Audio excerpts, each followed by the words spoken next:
അറിയാവോ, അത് SNC Lavalin കമ്പനിയാണ്. നമ്മളെന്ത് പറയും ബ്രിട്ടീഷുകാരാണെന്ന്. ഒന്നുമല്ല, നമ്മുടെ കേരള സ്റ്റേറ്റ് ഇലക്ട്രിസിറ്റി ബോർഡാണ്. 5 ഉരുളികൾ കമത്തി വച്ചിരിക്കുന്ന പോലെ തന്നെ തോന്നും. അതുകൊണ്ടാണ് ഒരിക്കലും മദ്യപിച്ചുകൊണ്ട് വരരുത് കേട്ടോ, കാരണം നമ്മളറിയാതെ ഇറങ്ങും, വലിയൊരു അപകടമാകും അത്. ഹായ് സുഹൃത്തുക്കളെ, പുതിയൊരു വീഡിയോയിലേക്ക് എല്ലാവർക്കും സ്വാഗതം. ഞാൻ ഇന്നും ഈ നിൽക്കുന്ന ഇടുക്കി ജില്ലയാണ്. ഇടുക്കി ജില്ലയിലെ കാഞ്ചിയാർ പഞ്ചായത്തിലുള്ള അഞ്ചുരുളി എന്ന് പറയുന്ന സ്ഥലത്താണ് ഇപ്പം ഞാൻ ഈ നിൽക്കുന്നത്. ഈ അഞ്ചുരുളിയിലെ കാഴ്ചകളൊക്കെ ഇഷ്ടപ്പെട്ട് കഴിഞ്ഞാൽ ലൈക്ക് ചെയ്യുക. അതുപോലെ തന്നെ നിങ്ങൾക്ക് ഈ സ്ഥലത്തെ പറ്റിയുള്ള അഭിപ്രായങ്ങൾ ഒക്കെ നിങ്ങളൊന്ന് കമൻറ്റ് ചെയ്യണം എന്താണെന്നുള്ളത്. അഞ്ചുരുളിയിൽ നമ്മളെ അതിശയിപ്പിക്കുന്ന ഒരു ടണലുണ്ട്. പിന്നെ ഈ ഡാമിൻ്റെ കുറേ ഭാഗങ്ങൾ എല്ലാം കൂടെ നല്ല ഒരു കാഴ്ച തന്നെയാണ്. ഞാൻ കാണിക്കാം, ടണലിൻ്റെ ഭാഗങ്ങളൊക്കെ കാണിക്കാം. ടണൽ കാണാൻ വേണ്ടി നമ്മൾ ഇവിടുന്ന് താഴേക്ക് ഇറങ്ങിച്ചെല്ലണം. ഒരു കണക്കിൽ പറഞ്ഞാൽ ഒരു അപകടം പിടിച്ച ഒരു സ്ഥലം തന്നെയാണിത്. ടണലിൽ നിന്ന് വരുന്ന വെള്ളമാണ് ആ ഒഴുകിക്കൊണ്ടിരിക്കുന്നത്. ഇടുക്കി ഡാമിൻ്റെ റിസർവോയറാണ് ആ കാണുന്നത്, അതിലേക്കാണ് ഒഴുകിക്കൊണ്ടിരിക്കുന്നത്. ഒരു അപകടം പിടിച്ച സ്ഥലമാണ്. അപ്പം നമ്മൾ വളരെ സാവധാനം നോക്കി അങ്ങോട്ട് ഇറങ്ങാൻ പറ്റത്തുള്ളൂ. എങ്കിലും കുറേ അധികം ആൾക്കാരൊക്കെ ഇവിടെയുണ്ട്. ഞാനും താഴോട്ടിറങ്ങി ഏതാണ്ട് ടണലിൻ്റെ മുൻഭാഗത്തെത്തി. തണ്ട കാണുന്നതാണ് ടണൽ. കണ്ടോ, ഇതേ ഇരട്ടയാർ അണക്കെട്ടിൽ നിന്നും ഇടുക്കി ഡാമിൻ്റെ റിസർവോയറിലേക്ക് വെള്ളം കൊണ്ടുവരുന്നത് ഈ ടണലിൽ കൂടിയാണ്. വെള്ളം ഒഴുകി വരുന്നത് കണ്ടോ, അതുവഴി. ഈ ടണലിൻ്റെ നീളമെന്ന് പറയുന്നത് 5.5 കിലോമീറ്ററാണ്. ഇതുപോലെ 5.5 കിലോമീറ്റർ നീളത്തിൽ ഇതുപോലെ ഇങ്ങനെ പാറ തുരന്ന് ഒരു തുരങ്കം നിർമ്മിച്ചത് ബ്രിട്ടീഷുകാരായിരിക്കും എന്ന് നമ്മൾ പെട്ടെന്ന് കരുതും.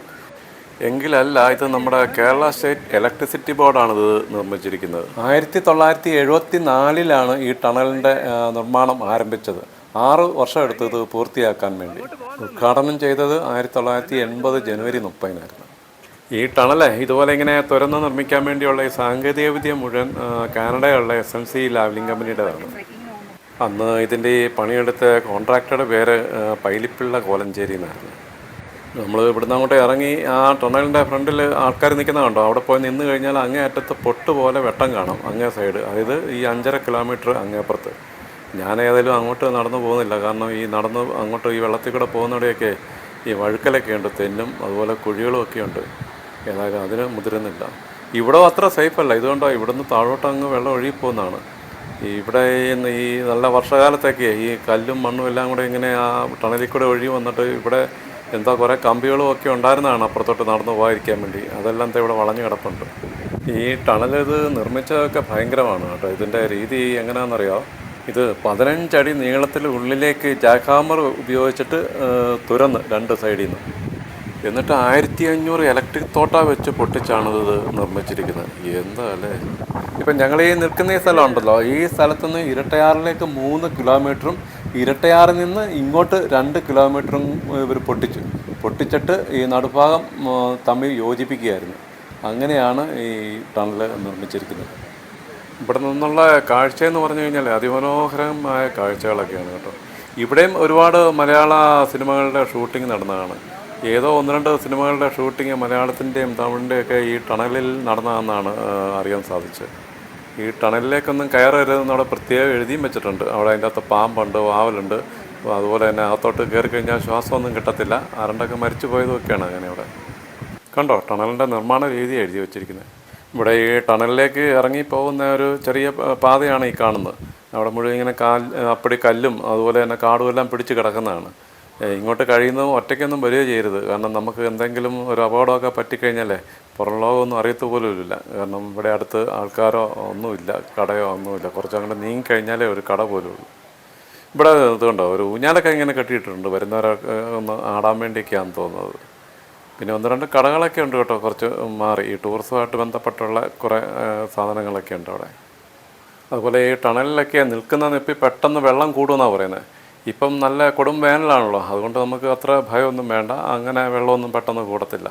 പിന്നെ ഇതാണ് വിജനമായിട്ടുള്ളൊരു സ്ഥലമാണ്. ഇതുപോലെ ഈ ടൂറിസ്റ്റുകൾ ഒരുപാട് വരുന്നുണ്ട്, അല്ലാതെ മറ്റ് ആൾക്കാരൊന്നും ഈ ഭാഗത്തെങ്ങും ഇല്ല. ആൾ താമസമോ അങ്ങനെ ഒന്നുമില്ല ഇവിടെ ഈ അഞ്ചുരുളിയിൽ. ഇന്നിപ്പം ഇവിടെ കുറേ അധികം ആൾക്കാരൊക്കെ വന്നിട്ടുണ്ട്. ഒരു പക്ഷേ എല്ലാ ദിവസവും ഇങ്ങനെയൊക്കെ ആയിരിക്കും. പിന്നെ ഇവിടെ പ്രത്യേകം ഞാൻ പറഞ്ഞല്ലോ ഇങ്ങനെ എഴുതി വെച്ചിട്ടുണ്ട്, ടണലിലോട്ട് ഇറങ്ങരുത്, അപകടം പിടിച്ച സ്ഥലങ്ങളാണ് അങ്ങനെയൊക്കെ. പിന്നെ ഈ നമ്മുടെ നാട്ടിൽ എല്ലാവർക്കും ഒരു പ്രത്യേകതയുണ്ടല്ലോ, അങ്ങനെ എഴുതി വെച്ച് കഴിഞ്ഞാൽ അങ്ങോട്ടൊന്ന് ഇറങ്ങി നോക്കണമെന്നുള്ള. അങ്ങനെ ഇറങ്ങി ഒരുപാട് പേര് അവിടെ അങ്ങോട്ട് വന്ന് നോക്കുന്നുണ്ട്. അതൊക്കെ വലിയ അപകടം പിടിച്ചാണ് കേട്ടോ, അതൊക്കെ വളരെ ശ്രദ്ധിക്കണം അവിടെ. ഇതിൻ്റെ തൊട്ടടുത്ത് കിടക്കുന്ന റിസർവർ കണ്ടോ, എത്ര ഭംഗിയാണെന്നുണ്ടോ. നല്ല മനോഹരമായ കാഴ്ചയാണ് കേട്ടോ ഇങ്ങോട്ട് വന്നു കഴിഞ്ഞാലേ. ഇത് കണ്ടോ, ഇവിടെ ഈ ഗ്രൗണ്ട് പോലെ കിടക്കുന്ന ഈ ഭാഗേ നമ്മൾ ആ ടണൽ പൊട്ടിച്ചപ്പോൾ കിട്ടിയ ആ കല്ലുണ്ടല്ലോ, ആ കരിങ്കല്ല്, അതുകൊണ്ട് നിർമ്മിച്ചതെന്നാണ് അറിയാൻ സാധിച്ചത്. കണ്ടോ, നല്ല കാറ്റാണ് ഇവിടെ. ഇങ്ങനെയും കിടക്കുകയാണ്, വലിയ കടൽ പോലെ അങ്ങ് കിടക്കുക. നല്ല ഭംഗിയാണ് കാണാനായിട്ട്. ഇവിടെ ഈ ജലാശയത്തിലെ വെള്ളം പറ്റുന്ന സമയത്ത് ഇതിൻ്റെ അകത്ത് ഈ 5 പാറകളുണ്ട്. അതിങ്ങനെ നമുക്ക് കാണാൻ പറ്റും, തെളിഞ്ഞിങ്ങനെ വരും വെള്ളം താഴുന്ന സമയത്ത്. അത് അപ്പോൾ നമ്മൾ ദൂരെ നിന്ന് ഇങ്ങനെ നോക്കിക്കഴിഞ്ഞാൽ 5 ഉരുളി കമത്തി വെച്ചിരിക്കുന്ന പോലെ നമുക്ക് തോന്നുമെന്നാണ് പറയുന്നത്. അങ്ങനെയാണ് ഈ സ്ഥലത്തിന് ഇത് അഞ്ചുരുളി എന്നുള്ള പേര് വരാൻ കാരണം. ഇതുകൊണ്ട് ഈ മഞ്ഞപ്പൂ ഉണ്ടാകുന്നൊരു ചെടി ഇവിടെ എവിടെ ചെന്നാലും കാണാം. അത് ഇവിടെ നിന്നല്ല, ഈ നമ്മൾ കിഴക്കോട്ടൊക്കെ പോയി കഴിഞ്ഞാൽ മിക്കവാറും കാണാൻ പറ്റും. എന്താണെന്ന് എനിക്കറിയില്ലത്. നല്ല വെയിലാണെങ്കിലും കാറ്റ് കാരണം ഒന്നും അറിയുന്നില്ല. ഇവിടെ സായാഹ്നങ്ങളിലൊക്കെ ആണെങ്കിൽ ഒന്നും കൂടെ സുന്ദരമായ ഒരു കാഴ്ചയും നല്ലൊരു അനുഭവമായിരിക്കും നമ്മളിവിടെ വരുന്നത്. ഇവിടെ എങ്ങും മദ്യപിച്ചുകൊണ്ട് ഒരിക്കലും വരരുത് കേട്ടോ ഈ സ്ഥലത്തൊക്കെ. കാരണം നമ്മൾ അറിയാതെ നമ്മൾ ഇതിൻ്റെ അകത്തോട്ടൊക്കെ ഇറങ്ങിപ്പോവും. വലിയ അപകടമാണതെല്ലാം. ഇവിടെ ഇപ്പോൾ ഉച്ച കഴിഞ്ഞാലേ ഉള്ളൂ, നല്ല ചൂടാണ്. അപ്പം ഞാനും ഇവിടുന്ന് ഒരു നാരങ്ങ വെള്ളമൊക്കെ കുടിച്ചിട്ട് ഇങ്ങനെ നിൽക്കുകയാണ്. എല്ലാവരും ഇവിടുന്ന് ചൂട് കാരണം ഇങ്ങനെ വെള്ളമൊക്കെ കുടിക്കുകയാണ് ഇവിടെ. കൊള്ളാം നിന്നോ. പിന്നെ ഞാനും ഇവിടെ ഒരു നാരങ്ങ വെള്ളവും കുടിച്ചിങ്ങനെ നിൽക്കുകയാണ്. ഇവിടെ അത്യാവശ്യം വെള്ളം സ്നാക്സും ഒക്കെ കിട്ടുന്ന കൊള്ളാം. ഞാൻ വന്നേക്കാം. ഓക്കെ, എല്ലാം കിട്ടുന്നതാണ്. ഇതുകൊണ്ട് ഇവിടെ ഈ കടയിൽ നാരങ്ങ, നെല്ലിക്ക, ഉപ്പിലിട്ടതും ഉപ്പിലിടാത്തതും എല്ലാം കിട്ടുന്ന ഒരു കടയാണ്. ഇനിയിപ്പം ഞങ്ങളും ഇവിടുന്ന് പയ്യങ്ങ് തിരിച്ച് പോവുകയാണ്. ഇവിടെ അടുത്ത് അയ്യപ്പൻ കോവിലെന്നും പറഞ്ഞുകൊണ്ടൊരു സ്ഥലമുണ്ട്. അവിടെ എന്തൊക്കെയോ നല്ല കാഴ്ചകൾ, എന്തോ പ്രത്യേകതകളൊക്കെയുള്ള സ്ഥലമെന്നാണ് അറിയാൻ സാധിച്ചത്. എന്താണെന്ന് എനിക്കറിയില്ല. നമുക്ക് അവിടെ ചെന്നിട്ട് നമുക്ക് വീണ്ടും അവിടുത്തെ കാഴ്ചകളുമായിട്ട് നമുക്ക് അടുത്തൊരു വീഡിയോയിൽ വീണ്ടും കാണാം. ഓക്കെ.